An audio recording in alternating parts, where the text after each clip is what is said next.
Tudo da Canção Nova em um só lugar. Canção Nova Play. Eu louvo e bendigo a Deus pela Canção Nova, por todos os anos nos proporcionar esse acampamento. É uma maneira de nós, como novas comunidades, podermos partilhar aqui a experiência de vários carismas, a experiência de podermos juntos no final de semana rezarmos, ouvirmos pregações, fazermos partilhas e, acima de tudo, de uma maneira especial como nesse ano, nós nos empenharmos naquela missão que o Senhor nos deu. Porque quando o Senhor nos constituiu comunidades, é algo que vai muito além de um projeto pessoal, de um projeto humano. Na realidade, as nossas comunidades são uma resposta de Deus, uma atenção especial ao povo amado de Deus, porque precisa dos nossos carismas, porque precisa que nós sejamos cristãos missionários.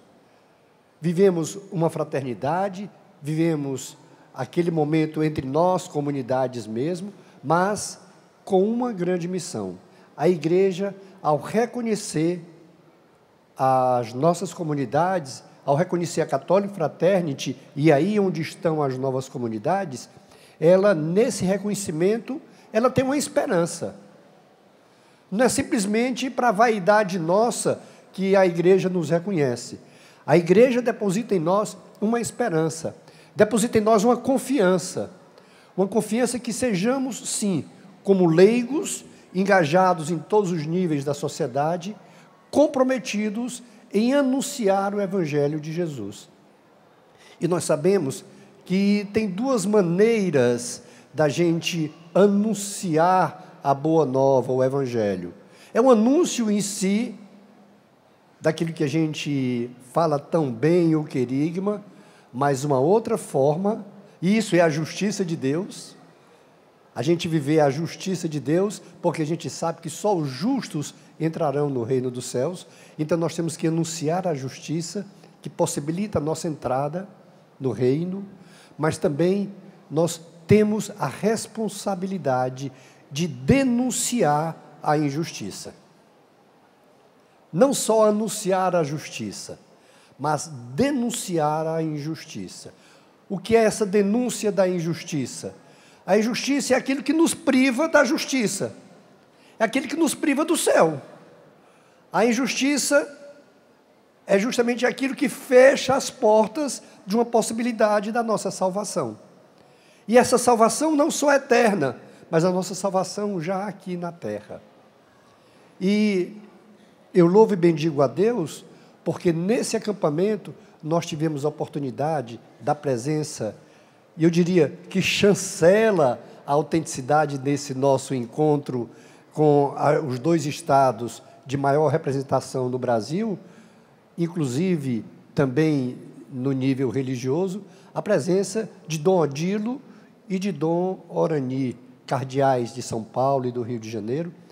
E nesse encontro, nesse acampamento de final de semana, nós estamos nos preparando de uma maneira especial, volto a dizer, para uma outra fase do anúncio do Evangelho, uma outra fase de levar a palavra de Deus para os nossos irmãos e para as nossas famílias, que é a denúncia do que está errado, a denúncia da injustiça. E que felicidade nós contarmos aqui com a presença do padre José Eduardo, que falou para nós ontem sobre ideologia de gênero, doutora Elizabeth, que com seu gentio manso foi tocando os nossos corações, foi inflamando os nossos corações e denunciando essa injustiça com a educação, com a saúde e com a família. E o tema do nosso encontro, que Dom Edmilson, o bispo de Guarulhos, pregou tão bem para nós, de Romanos 5, a esperança não engana, porque o amor de Deus foi derramado pelo Espírito Santo que nos foi dado. E o Espírito Santo nos foi dado, a grande promessa que Jesus fez em nome do Pai. É Ele que nos fortalece, é Ele que nos renova, é Ele que nos dá sabedoria, é Ele que nos entusiasma, é Ele que nos impulsiona, é Ele que nos faz capazes das boas ações.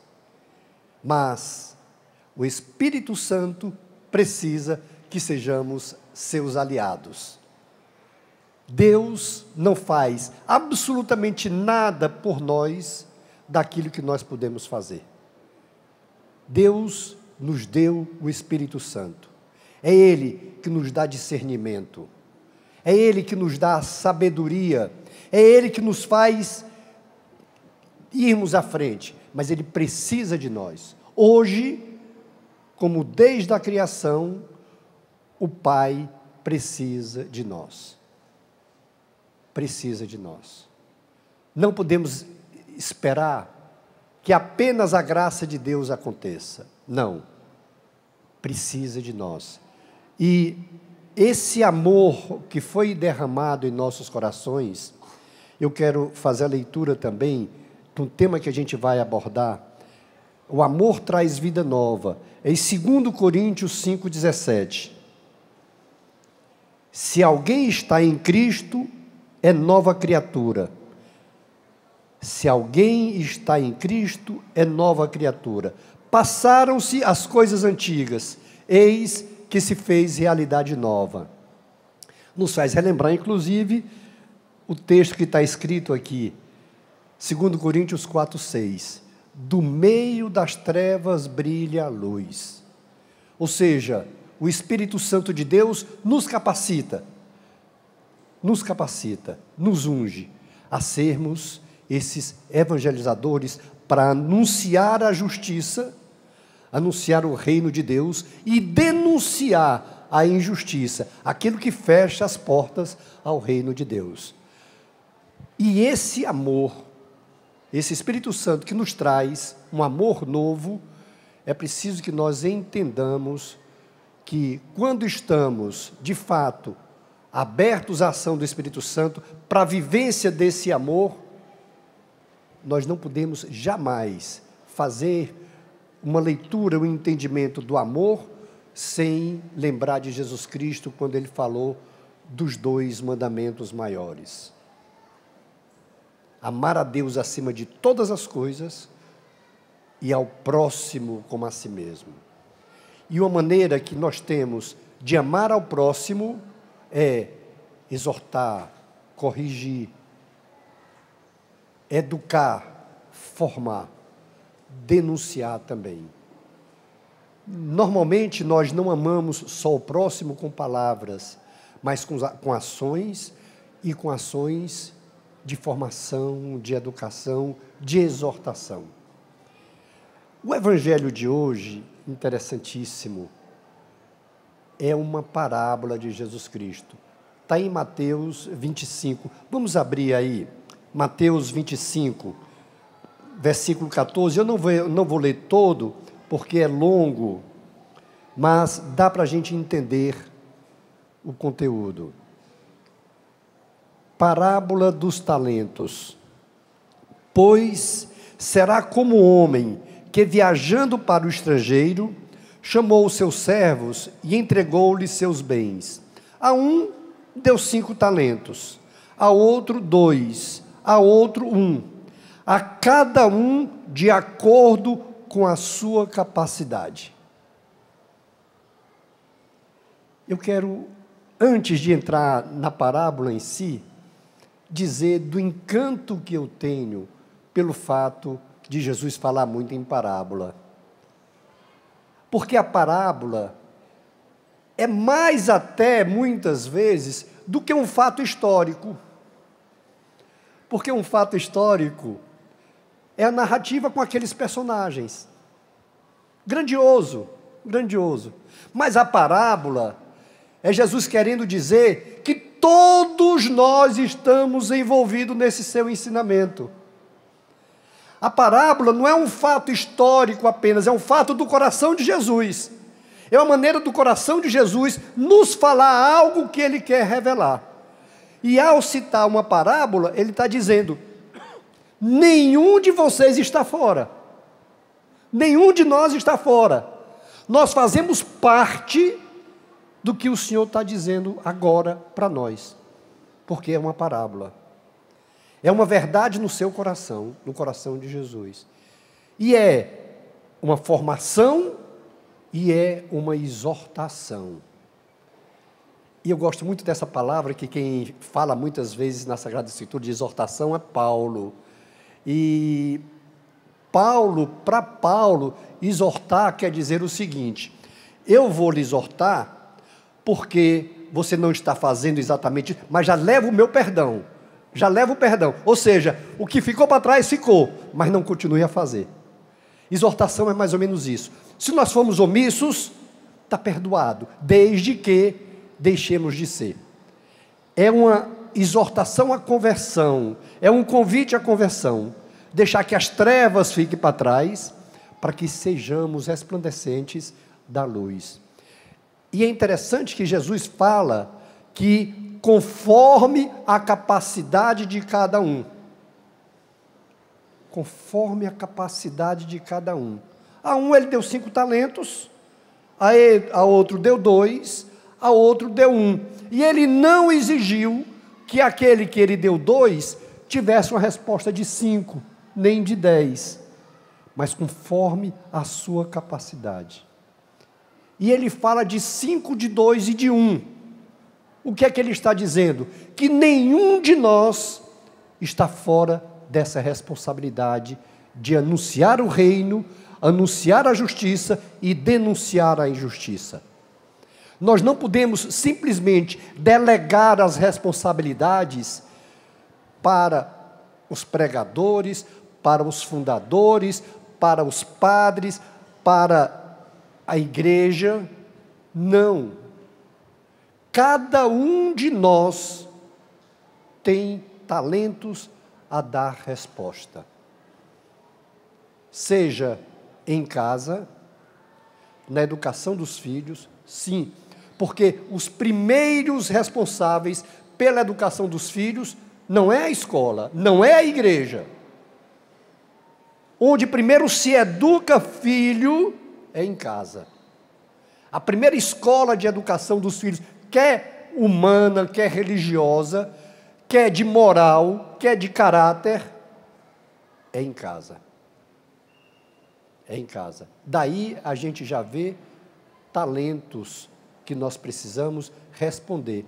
E é muito interessante a narrativa do Evangelho, e todos nós vamos ver, porque tem missa, e essa é a liturgia de hoje, esse é o Evangelho de hoje, quando, a partir dos talentos que vão sendo dados, aqueles que saem imediatamente a trabalhar, a pôr em prática o dom, o talento que o Senhor lhe deu, tem a resposta, e além da resposta, tem a grande graça do agradecimento do Senhor que doou os talentos. Disse: muito bem, servo fiel, como foste fiel no pouco, eu vou te dar muito mais.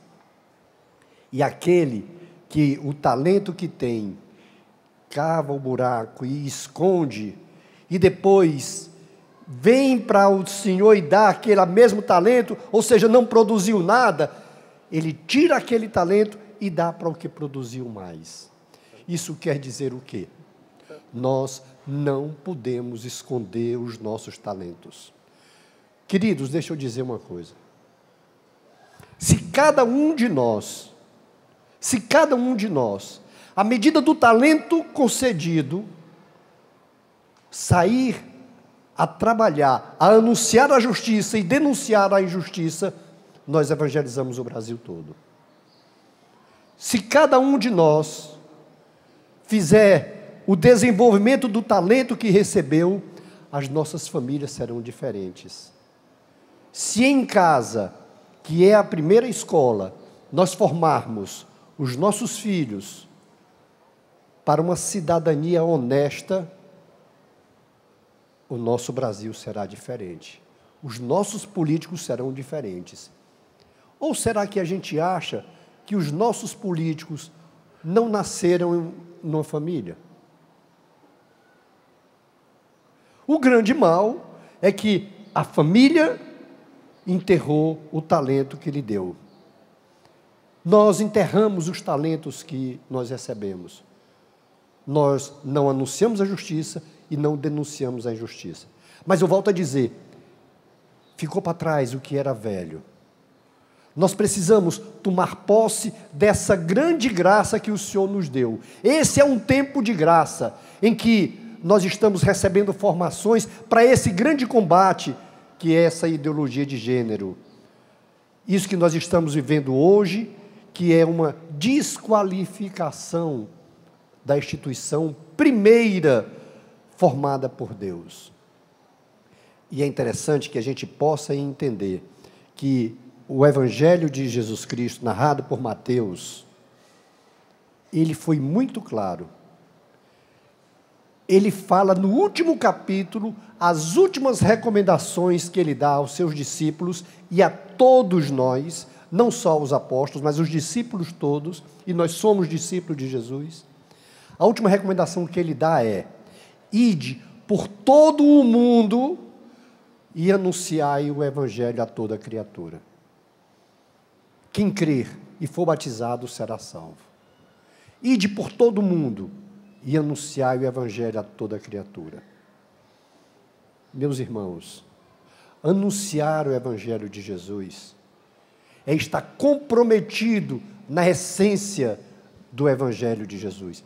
Esse capítulo 25, que hoje é a liturgia, que é o Evangelho do dia de hoje, e vai perdurar ressoar durante toda a semana, é lindo esse capítulo, porque ele, em primeiro lugar, ele fala de uma parábola, e nós já falamos o sentido da parábola, que atinge a cada um de nós, e depois ele vai concretamente dizendo pontos de como a gente deve viver, de como a gente deve estar comprometido com as pessoas. Tive fome e me deste de comer, estava nu, me vestiste, e estava preso, fosse me visitar. Mas nós não podemos achar que anunciar o reino de Deus não é também compromisso nosso. Em primeiro lugar, com a nossa vida, mas também com aquele talento que Deus nos deu. E você pode pensar, qual o talento que Deus me deu e eu estou enterrando? A doutora Elizabeth dizia, nem que eu tenha que ir para a cruz. Lembra que ela falava? Que a gente precisa estar comprometido, sim. Nem que seja para ser difamado, nem que seja para ser injuriado. E nós vamos ser. E nós vamos ser. Como foi que o Evangelho de Jesus Cristo começou? Na sua essência. Com muitas mortes, com muitos martírios, com muito sacrifício. E quanto mais haviam mártires, mais a fé cristã aumentava. Quanto mais eram perseguidos, mais eles se multiplicavam. Porque é uma graça muito grande a gente não enterrar o talento. É uma graça muito grande aquela graça que foi concedida por Deus, nós colocarmos à disposição do irmão, uma maneira de amar o irmão, não é só dar presente, não é só dar um abraço, isso é importante sim, mas é alertá-lo para uma consciência, e nós estamos vivendo algo, e eu diria, só não é desumano, só não é desigual, porque a mídia está a favor da desqualificação, da destruição dos valores cristãos. Não a mídia toda. Nós temos Canção Nova, por exemplo, que é uma ajuda grandiosíssima. Mas seria desigual essa luta se nós não tivéssemos a assistência do Espírito Santo. Se não tivéssemos a assistência do Espírito Santo. E o Espírito Santo de Deus, ele quer nos balançar, para dizer que a igreja é feita por nós também, por nós leigos, não é só a hierarquia da igreja. Não são só os padres, os bispos, o Papa, não. Eles nos dão orientação, eles nos formam, eles nos educam, eles nos orientam. Mas nós não somos assistentes da igreja, nós somos, sim, protagonistas. Nós precisamos, e olhe que nós somos 90 e tantos %. Se nós assumirmos a nossa parte, nosso papel de leigos, evangelizadores, denunciadores da injustiça, o Espírito Santo que nos assiste, a vitória é nossa.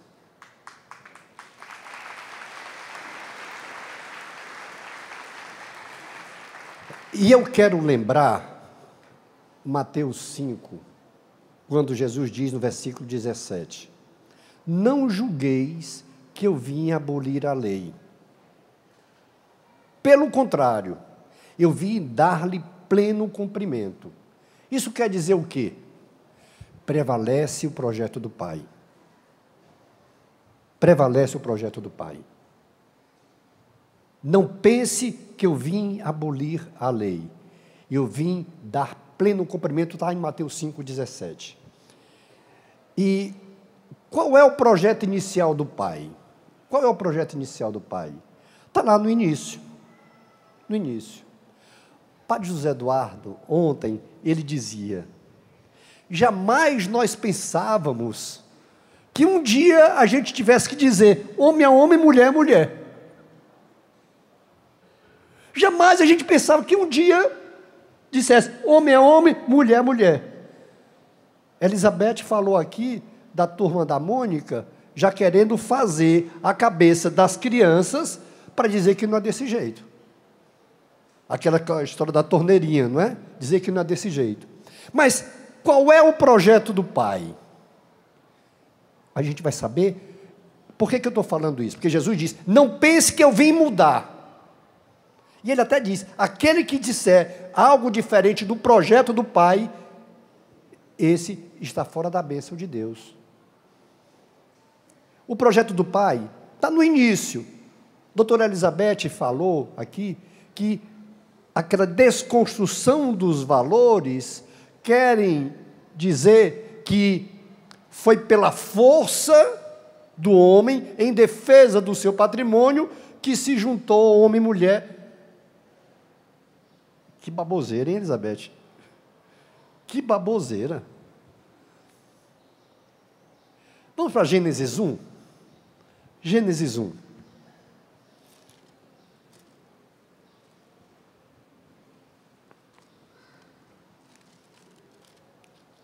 É o começo.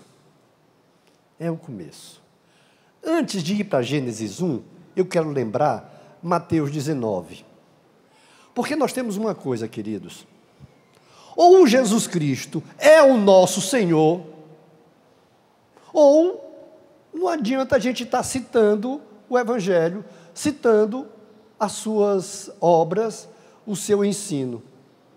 Porque a carta aos Hebreus diz que Jesus Cristo é o mesmo ontem, hoje e será sempre. Isso quer dizer que Deus é ontem, hoje e será sempre. E Jesus Cristo disse que não veio abolir a lei. E em Mateus 19, você pode abrir aí, depois a gente vai para Gênesis, só para a gente valorizar Gênesis. Nós vamos abrir Mateus 19 para valorizar Gênesis. Mateus 19, versículo 4 até o 6.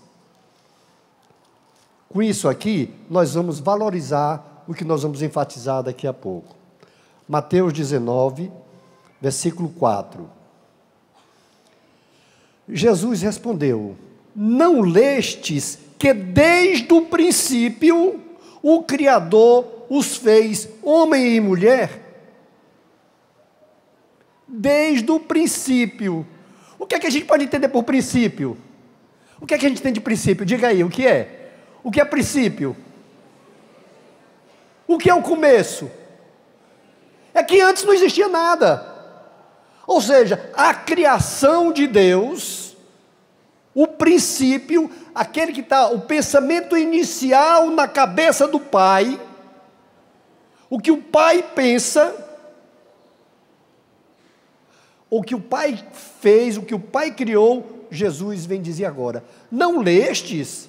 E esse não lestes, ou é um puxão de orelha, ou é os caras querem dizer: como é que vocês querem discutir sem ter lido? Como é que vocês querem argumentar sem conhecer? Não é? Não lestes. Esse não lestes é inquietante.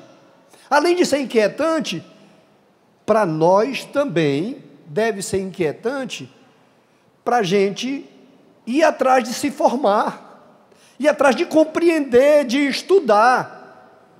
É uma cobrança que Jesus faz aos seus desafetos. Se vocês não leram, como é que querem discutir? Como é que querem vir aqui argumentar alguma coisa contra mim? E se leram, esqueceram? Esqueceram? Parece que a gente esqueceu. Parece que a gente esqueceu. Não lestes que no princípio Deus... Vamos lá para Jesus de novo. 19:4. Não lestes que desde o princípio o Criador os fez homem e mulher? Como foi que Deus fez? Quem foi que Deus fez? Interessante. Em todos os documentos que a gente ia fazer, tinha lá o sexo, homem, mulher. Pai, mãe. Eu fui fazer o passaporte, aí não tem mais genitor e genitora. Tem genitor 1, genitor 2. Vocês viram? Quem fez o passaporte ultimamente está desse jeito. Não, eu não tenho genitor 2 não, eu tenho Maria, Adalice, minha mãe. É genitor e genitora. Não é genitor 1, genitor 2, não. Deus os fez homem e mulher. E aí disse mais: por isso, o homem deixará pai e mãe e se unirá à sua mulher, e os dois serão uma só carne. E aí, Elizabeth, quando falava para nós, e é interessante, sabe, Elizabeth?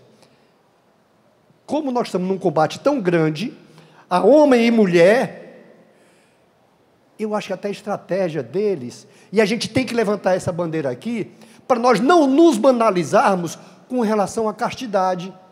Porque daqui a pouco, pelo fato de ser homem e mulher, pode sair transando à vontade, namorou, pode transar, porque é homem e mulher. Ah, é um mal menor. Não, a palavra de Deus, que Jesus começa a nos mostrar, por isso, o homem deixa pai e mãe e se une à sua mulher. Ou seja, para constituir uma nova família. E se une à sua mulher, quando vai constituir uma nova família? Nós temos que defender sim também a castidade no namoro. Nós não podemos ficar omissos com relação a isso. Como novas comunidades, minha gente, nós somos escola de formação. Nós precisamos formar aos nossos jovens que homem é homem, mulher é mulher, e no namoro, um namoro casto. Começa a se unir quando deixa pai e mãe, e deixar pai e mãe aqui, no sentido de contrair matrimônio, de contrair núpcias, de formar uma nova família. É a hora, sim, de haver a relação sexual. Não apenas porque já está namorando, e porque namora o homem com a mulher, então pode transar. Não. É que nós estamos num negócio... É tão cabeluda a ideologia de gênero, que ele termina se acomodando.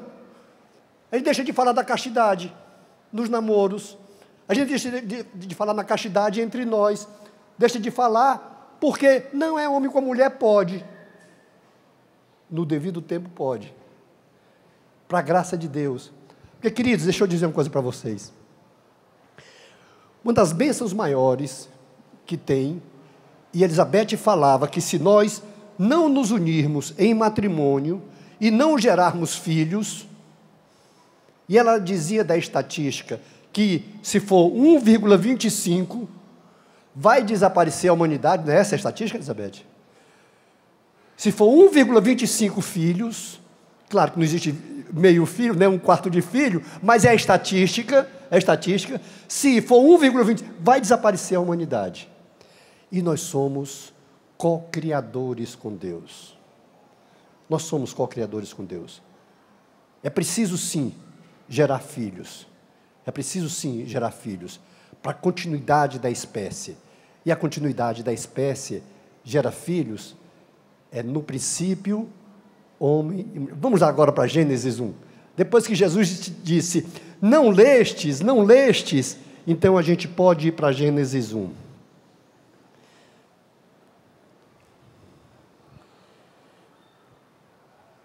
A gente sabe que do capítulo 1 e o 2 narra da criação de Deus.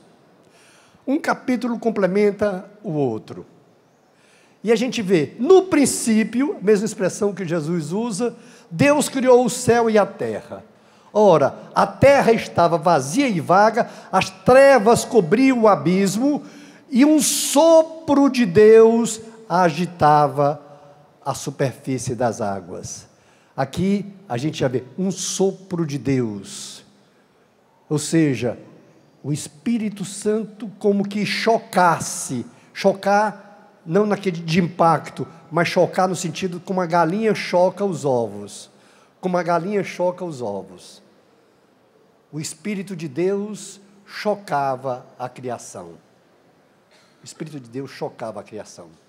E aí, Deus disse, faça-se. E toda a criação de Deus é a partir do faça-se de Deus. O que é que a gente pode entender por isso? Primeiro que esse faça-se, a gente sabe. Aqui desmancha qualquer ideia de planejamento, porque Deus é aquele que faz, que pode. Não precisa de arquiteto para planejar nada. É o faça-se. Aqui nós vemos o poder da palavra.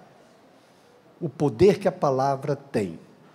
E esse poder que a palavra tem, faça-se, a partir do faça-se, tudo é criado, vai nos fazer entender o poder que a sua palavra tem, do que você diz, o que você diz. Se você anuncia o reino, essa palavra tem efeito. Se você denuncia a injustiça, essa palavra tem efeito. Nós não podemos ser omissos.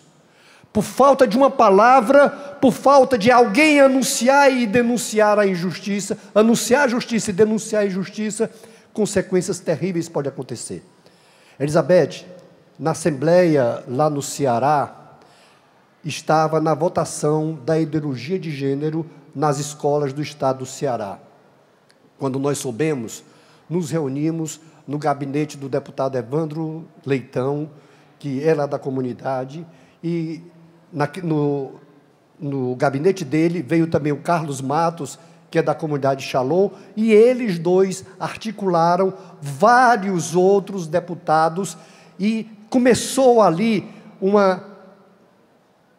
mostrar do perigo que era o estudo nas escolas, a aprovação da ideologia de gênero. Luzia, nós ganhamos por um voto. Um voto. Não passou a ideologia de gênero no estado do Ceará por um voto. Sabe o que quer dizer isso? Porque nós falamos, porque nós denunciamos. Se nós não tivéssemos nos articulados, eles tinham levado, tinham ganho. Foi graças a gente conversar, a gente denunciar. Vocês estão vendo o valor que tem o talento? Nós não poderíamos votar. Quem tinha 5 talentos ali era quem ia votar. Nós não podíamos votar. Mas nós podíamos fazer com que os deputados conhecessem o mal que era. E olha que lá a gente tinha umas pessoas ferrenhas a favor da ideologia de gênero. Tinha muita gente a favor. Nós ganhamos por um voto na votação do dia seguinte. Com isso, eu quis falar para que a gente possa entender que a nossa omissão é um pecado grave. A nossa omissão tem consequências terríveis. Essa parábola de hoje, o evangelho de hoje, a parábola dos talentos, é para mexer conosco mesmo. Que talento o Senhor me deu que eu enterrei, que Deus me deu que eu enterrei, e que está deixando de dar frutos, mas precisa dar frutos. Gênesis 1, 27. Vamos lá, Gênesis 1, 27. Depois de toda a criação do que nós vimos, a maravilha da criação de Deus, Gênesis 1, 27. Deus criou o homem à sua imagem, a imagem de Deus Ele o criou, homem e mulher Ele os criou. Minha gente, aquilo que José Eduardo, Padre José Eduardo dizia ontem, homem é homem, mulher é mulher, é o que Jesus fala, do princípio foi o pensamento de Deus, foi esse. Deus criou homem e mulher. Deus criou homem e mulher. E mais, a grande graça, os criou à sua imagem e sua semelhança. Olhe para quem está do seu lado aí. Olha para quem está do seu lado. Quem é que você está vendo? Você está vendo uma pessoa que é imagem e semelhança de Deus. Imagem e semelhança de Deus. Minha gente, isso é pouca coisa. Imagem e semelhança de Deus. É por isso que Jesus, quando pediram que ele ensinasse a rezar, como foi que Jesus disse? Pai nosso, para nos fazer entender que você, que eu, somos filhos de Deus. Filhos de Deus. Filhos da luz, não das trevas. Imagem e semelhança de Deus. Imagem e semelhança de Deus. Agora, se somos imagem e semelhança de Deus, as nossas ações também precisam ser a imagem e semelhança de Deus. Nós que somos filhos da luz, filhos de Deus, e é interessante que o capítulo 5 de Mateus, que a gente estava pegando, termina dizendo justamente isso. É um alerta para nós. Sede perfeitos, como vosso Pai Celeste é perfeito. Jesus dizendo, sede perfeitos. Último versículo do capítulo 5 de Mateus. Sede perfeitos, como vosso Pai Celeste é perfeito. E esse sede perfeitos, como o Pai Celeste é perfeito, é depois de Mateus ter feito uma análise de tudo que Jesus disse ali no início do Sermão da Montanha.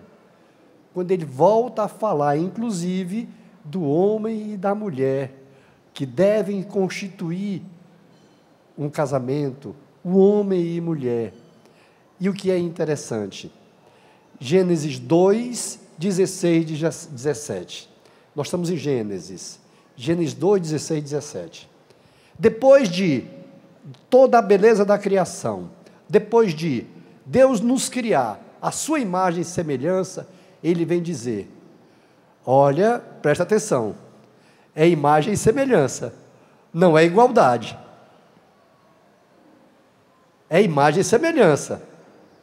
Imagem e semelhança não quer dizer igual a Deus. Não é isso mesmo? Imagem e semelhança quer dizer igual? Imagem e semelhança quer dizer parecido, que deve ter os traços de, mas não é igual. E é essa alerta de Deus. É essa alerta de Deus. Gênesis 2, 16 e 17. E Yahvé, Deus, deu ao homem esta ordem, esse mandamento: podes comer de todas as árvores do jardim, mas da árvore do conhecimento do bem e do mal não comerás, porque no dia em que dela comeres, terás que morrer. Minha gente, aqui Deus disse, vocês são os responsáveis por toda a criação, inclusive corresponsáveis com a habitação do planeta. Porém, um mandamento Ele nos deu: não queiram ter a ciência do bem e do mal, porque no dia que vocês quiserem ter a ciência do bem e do mal, vocês vão sofrer as consequências. Porque a ciência do bem e do mal, só Deus a tem. Só Deus tem a ciência do bem e do mal. O grande mal da humanidade veio do grande pecado de Adão. Ele quis ter a ciência do bem e do mal juntamente com sua mulher. Desobedeceram a Deus graças à mentira que Padre José Eduardo ontem dizia. A mentira que foi imposta, que seduziu. Sim, porque toda sedução é mentirosa, toda tentação é mentirosa, porque vem do pai da mentira. E a grande mentira de dizer para Adão e Eva, para os nossos primeiros pais, que sim, é porque Deus não quer que você seja igual a Ele, porque se você tiver a ciência do bem e do mal, você vai sair igual a Ele. Isso é inveja de Deus. E nós caímos na esparrela, e nós caímos na tentação. Meus queridos irmãos, o grande mal da humanidade continua a ser o primeiro grande mal: querer ter a ciência do bem e do mal. Pessoas se arvorarem de divinos, de divinas, e dizer que o que elas pensam está certo. O querer ter a definição do que pode e que não pode, do que é certo e errado, aí está o grande mal da humanidade em evidência. Aí está o grande mal da humanidade em evidência. Querer ter a ciência do bem e do mal. E nós vimos que todas as consequências dos males que vieram sobre a face da terra é quando o homem pensa que é Deus. Quando o homem quer assumir papel de Deus. E nesse relato aqui, Jesus Cristo vem atualizá-lo. Vamos pegar Lucas 2, 11, 52. Aliás, Lucas 11, 52. Lucas 11, 52.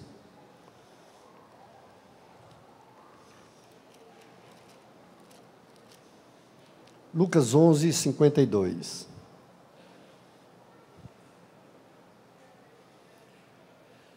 Ai de vós, legistas, porque tomastes as chaves da ciência.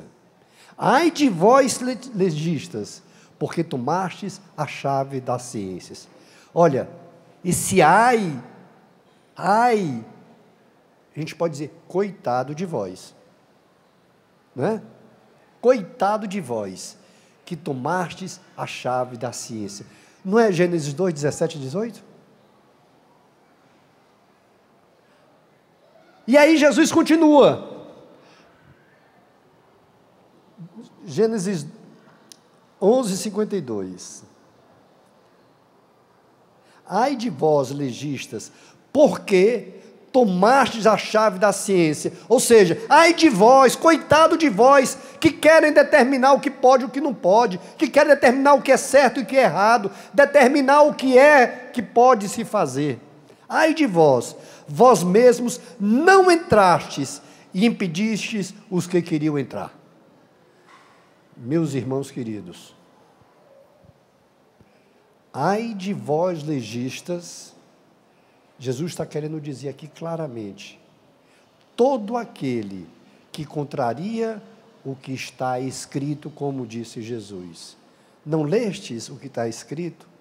Todo aquele que contraria o projeto de Deus para a humanidade está sendo como esse legista. Legista é aquele criador de leis, aquele que está interpretando leis. Ai de vós, legistas. Ai de vós, legistas. Mas aí, para nós, vem o mais interessante. E o mais contundente e mais comprometedor. Porque nem entram no reino e ainda privam os outros de entrar no reino. Deixa eu dizer uma coisa para vocês, lembrar algo que nós sabemos muito bem. O que foi que Jesus veio fazer sobre a face da terra? O homem quis ser Deus, Deus se faz homem. Para nos ensinar o retorno ao paraíso, para nos ensinar que o retorno é se submeter a essa filiação divina, viver como filhos, E não há possibilidade de um retorno sem passar pela cruz. O Dom Edmilson dizia, sim, nós somos perdoados dos nossos pecados, mas existe uma culpa, existe uma consequência, e muitas vezes irreversível. A doutora Elizabeth falava aqui para nós da quantidade de crianças que está aumentando o número de suicídio entre as crianças, entre os adolescentes. Minha gente, nós sabemos que a salvação eterna, pela misericórdia, acontece. Mas a salvação começa agora. Nós não podemos deixar que os nossos filhos, que os nossos adolescentes, que os nossos jovens, que nós adultos, vivamos sem ser o que nós somos, imagem e semelhança de Deus. Nós não podemos deixar que essa dor, que essa aflição, que essa depressão, que essa angústia, que essa coisa toda oriunda de má informação, ou melhor, de deformação da vontade de Deus, aconteça nas nossas vidas. Ainda que, antes dizendo, Jesus Cristo veio para nos salvar, e Ele veio nos ensinar que a verdadeira felicidade, e a Elizabeth falava aqui, felicidade aqui, aquele lixeiro dinamarquês, lixeiro, né, dinamarquês, não está em ganhar muito dinheiro e ter muitos bens. A felicidade do ser humano, ela só é plena quando vive o dom de si. O que é o dom de si? Sair para o bem do próximo. Aí está a felicidade.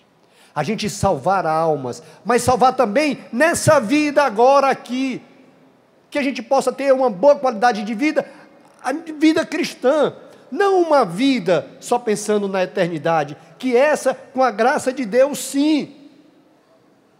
Mas Jesus Cristo disse, eu vim para que todos tenham vida, e a tenham em plenitude, não só depois da morte, agora aqui. E a nossa vida em plenitude, a nossa vida cheia de graça aqui, só há uma possibilidade, sermos fiéis ao Evangelho. Não há outra forma de felicidade.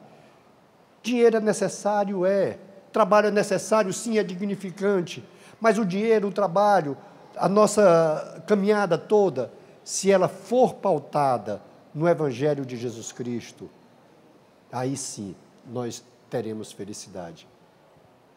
O nosso convite é nos comprometermos para a nossa felicidade com a necessidade do outro. Se nós começarmos a ser formados nesse grande perigo que é uma formação dos nossos conceitos sobre ideologia de gênero, e não omitirmos, não enterrarmos os nossos talentos, se nós, cada um de nós, com a responsabilidade que tem na nossa família, no nosso trabalho, na nossa comunidade, nós não deixarmos ser iludidos. Minha gente, eu dizia que é quase desumano a nossa luta, porque o que é feito em revista, em televisão, em novelas, e é de uma maneira tão bem feita, tão bem produzida, que nos seduz mesmo. E deixa eu dizer uma coisa, só tem uma maneira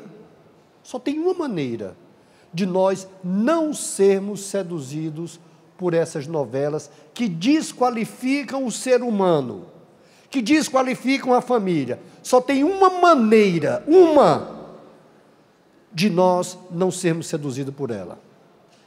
Diga aí para o seu irmão que está do lado qual é a maneira. Diga qual é. Qual é? Não assistir. Só tem essa maneira, não tem outra.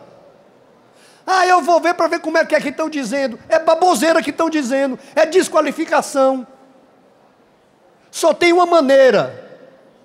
Minha gente, se nós tomarmos consciência disso, vai mudar, porque eles vão perder a audiência. Vai mudar, porque eles vão perder a audiência. E o que eles fazem isso é pensando que tem audiência. E pela beleza que é, pela produção que é, a gente termina sendo seduzido. Se nós boicotarmos com a nossa audiência esses programas, eles vão mudar. Vão mudar. Nós precisamos acreditar nisso. Deixa eu dizer uma coisa para vocês.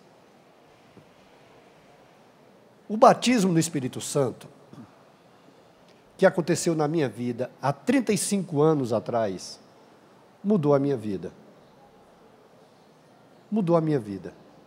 Porque eu era um empresário corrupto. Deixei de ser. Era um empresário em que eu só pensava em ganhar dinheiro e um bem material para a minha família.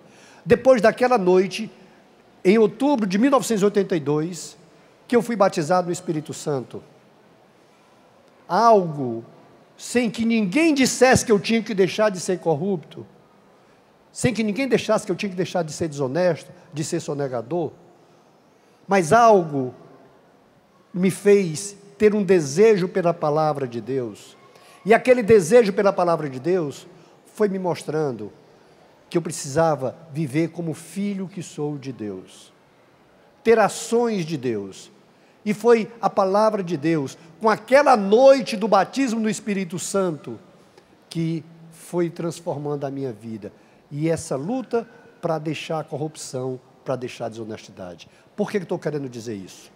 Porque essa promessa que Jesus fez foi para todos nós. Tome aí Atos 1:8. Atos 1:8.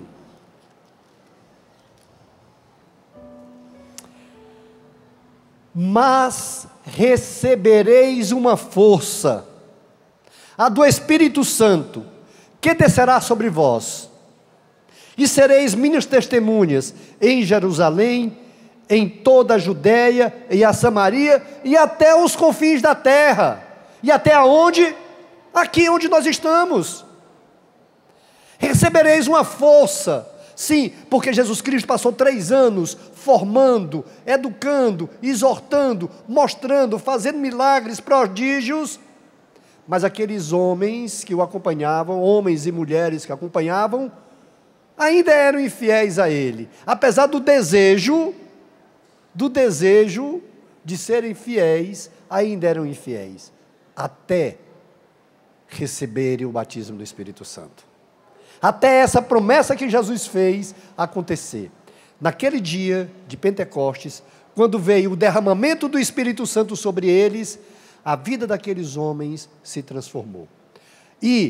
Mas se transformou não de uma vez por todas, mas abriu a possibilidade. Todas as vezes que eles tinham algo grandioso de desafio, todas as vezes que eles tinham algo para discernir, todas as vezes que se sentiam fracos, eles clamavam um novo batismo, eles clamavam um novo Pentecostes.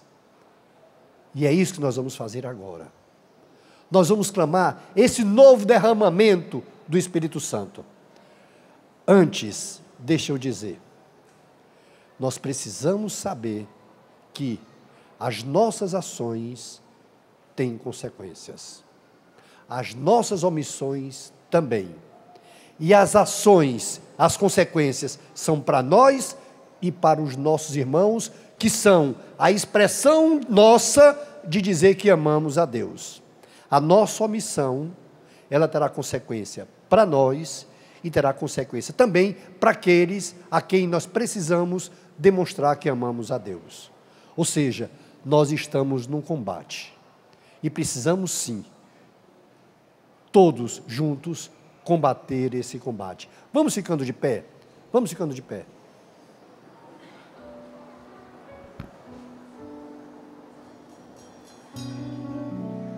Cantemos e façamos dessa música a nossa oração, o nosso posicionamento diante daquilo que o Senhor nos convida a viver.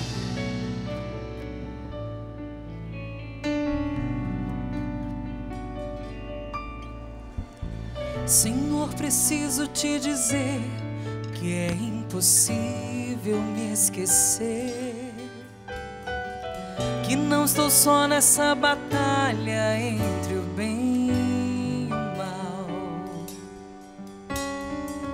A cada nova experiência eu te glorifico maior diferença em mim. Se os bons combates eu não combater, se os bons combates eu não combater, minha coroa não conquistarei.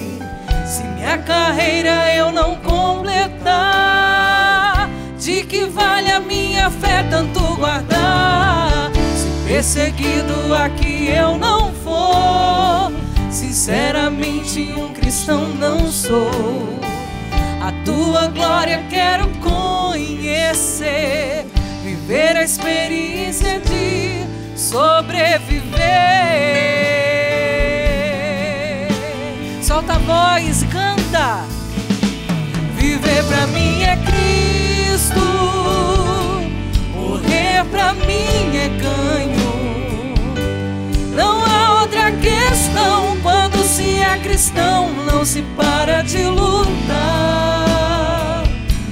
Triunfarei sobre o mal, conquistarei troféus. Não há outra questão, quando se é cristão não se para de lutar, até chegar ao céu. Nós nos posicionamos, Senhor. Nós queremos lutar, nós queremos viver a vida que o Senhor convida a nós, cristãos, consagrados, servos. Vamos fazer a nossa oração diante de tudo aquilo que o Senhor nos falou por Aloísio. Nós queremos, Senhor. Nós não queremos parar de lutar. Nós queremos ser aqueles com quem o Senhor pode contar neste mundo. Nós não queremos, Senhor, de forma alguma deixarmos levar por aquilo que o mundo tem arrastado, que o mundo tem tentado infundir em nossas casas, em nossas famílias. Somos teus, Senhor, e nada, Senhor, pode nos separar do teu amor. Nada, Senhor, pode nos separar daquilo que tens para nós. Nós dizemos o nosso sim, Senhor. Nós assumimos em nossas vidas aquilo que o Senhor nos convida. Nós dizemos sim, Senhor, ao teu convite. Vamos cantar mais uma vez. Vamos deixar que essa música faça com que o nosso coração pulse no desejo de sermos aqueles que com a vida apresentam o céu neste mundo. Cantemos forte, cantemos com a vida, não somente com a voz. Senhor, preciso te dizer que é impossível esquecer que não estou só nessa batalha entre o bem e o mal. A cada nova experiência eu te glorifico, mais te ter. É a diferença em nossas vidas, é o brilho das nossas vidas. Se os bons combates eu não combater, minha coroa não conquistarei. Se minha carreira eu não completar, de que vale a minha fé tanto guardar? Se perseguido aqui eu não for, sinceramente um cristão não sou. A tua glória quero conhecer, viver a experiência de sobreviver. Com toda a força, canta, povo de Deus. Viver pra mim é Cristo, morrer pra mim é ganho. Não há outra questão, quando se é cristão não se para de lutar. Triunfarei sobre o mal, conquistarei troféus. Não há outra questão, quando se é cristão não se para de lutar. Até o fim, até o céu, até chegar ao céu. Tudo da Canção Nova em um só lugar. Canção Nova Play.